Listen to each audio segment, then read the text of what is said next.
You cannot fix the current reality from the current system. This was wise words from Jeff Booth, the author of Price of Tomorrow. Really, I think one of the best books about the present and the future going forward. And he's really one of the smartest, most brilliant entrepreneurs that I've read in a while and have seen firsthand. And he's been through the gamut of entrepreneurship, of technology, of AI, and the book goes through that. And the very last page, he talks about Bitcoin. And we've been talking about George Gammon and where he has some blind spots. He's 90% there, as are a lot of people. And this is where all Bitcoiners go through. We all go through this gauntlet and getting more knowledge on the subject as we educate ourselves more. We talked about George kind of missing the boat and saying we need education in order for people to kind of get it and return the monetary system back to the people. And unfortunately, that relies on people, generation after generation, upholding those standards and that education, and rulers and not rules. This is where Bitcoin breaks the mold. It breaks all models, as people say. And this is where new paradigms are completely shattered or created, and old paradigms are shattered.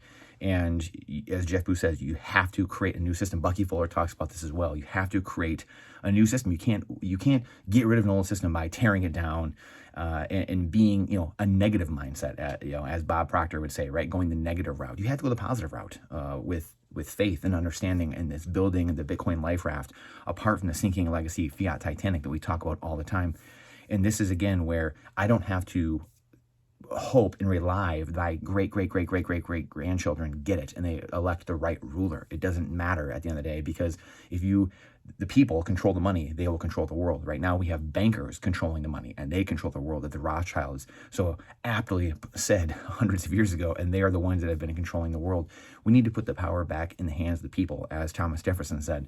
And this is why we have to defund the people at the top. We have to peacefully build the new system aside from their system, and the people will slowly gravitate, as Buckminster Fuller said, to the new system. And this is, again, where I love George Gammon. One of the people I started watching right when he came out, just a brilliant mind, way smarter than I am. And to him and many people I know, personal friends, my old self, whoever it may be, people that why are we spending time worrying about what Jerome Powell says? Why are we spending time on what the bond market's doing? Why are we spending, the slavery market, basically, right? We've talked about this many times. Why are we worrying about what this old world is doing, the old guard, when that ship is sinking? That's like literally sitting there reading the news and reading your own headlines about how this amazing ship, while you're on the Titanic, is so unsinkable and so amazing as the thing is slowly slipping under the waves. That is literally the only analogy I could think of when I was thinking of producing this video. What could be said? That's it. It's the only thing that I know of, honestly.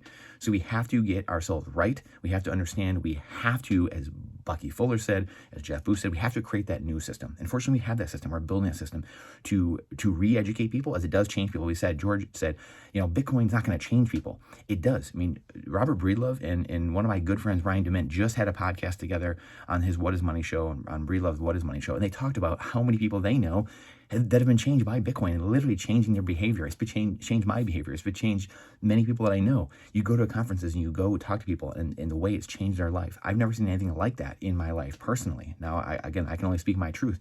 But if you want real change, you will be a Bitcoiner and you will accept. And we're not talking about you have to do a year's worth of work or 5 years worth of work to become a bodybuilder and become the top of your profession and put in all this hard work necessarily. Now you have to put in some work to study to understand it. But at the end of the day, the average person, any person, can just choose at the snap of a finger, drop of a hat, to change the money they're using and say, I don't believe in this piece of paper, this IOU, this debt instrument, this slavery instrument, and I accept the hardest money ever on earth. That's it. And that's what I'm denominating my life in. That's it. Done. We just did it in 10 seconds. It's one of the easiest switches and most beneficial switches we have ever seen in human history.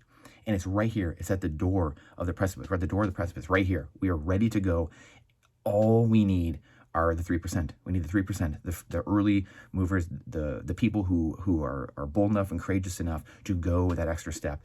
And we need the 3%, just like the American Revolution, to spur that innovation on, to spur that change, the peaceful revolution, to go forward into the new world. And it's here. It is here. The next 5, 10, 15 years are going to be absolutely mind-blowing in such an amazing way. Abundance will start coming really across the world and start giving people property rights and wealth that they never in human history thought was possible. So I Appreciate you being here. Let me know your thoughts on this. I think this is such a massive topic that has to be continually talked about, because there's so many people that are in that last 10% that need that little push. They need that little, and again, we've all been there. All Bitcoiners have been there. It's not that Bitcoiners are geniuses or something like that. There are geniuses in the space, but it's not that we're all some genius. We just got through that gauntlet maybe sooner than someone else did because of whatever reason, right? We all have our own story. So please share this out. The algorithm hates truth. I appreciate you coming to my TED Talk. Question everything with boldness, even the existence of God himself. Trust but verify. This is not financial advice. It's freedom advice. We look forward to seeing you on the next one.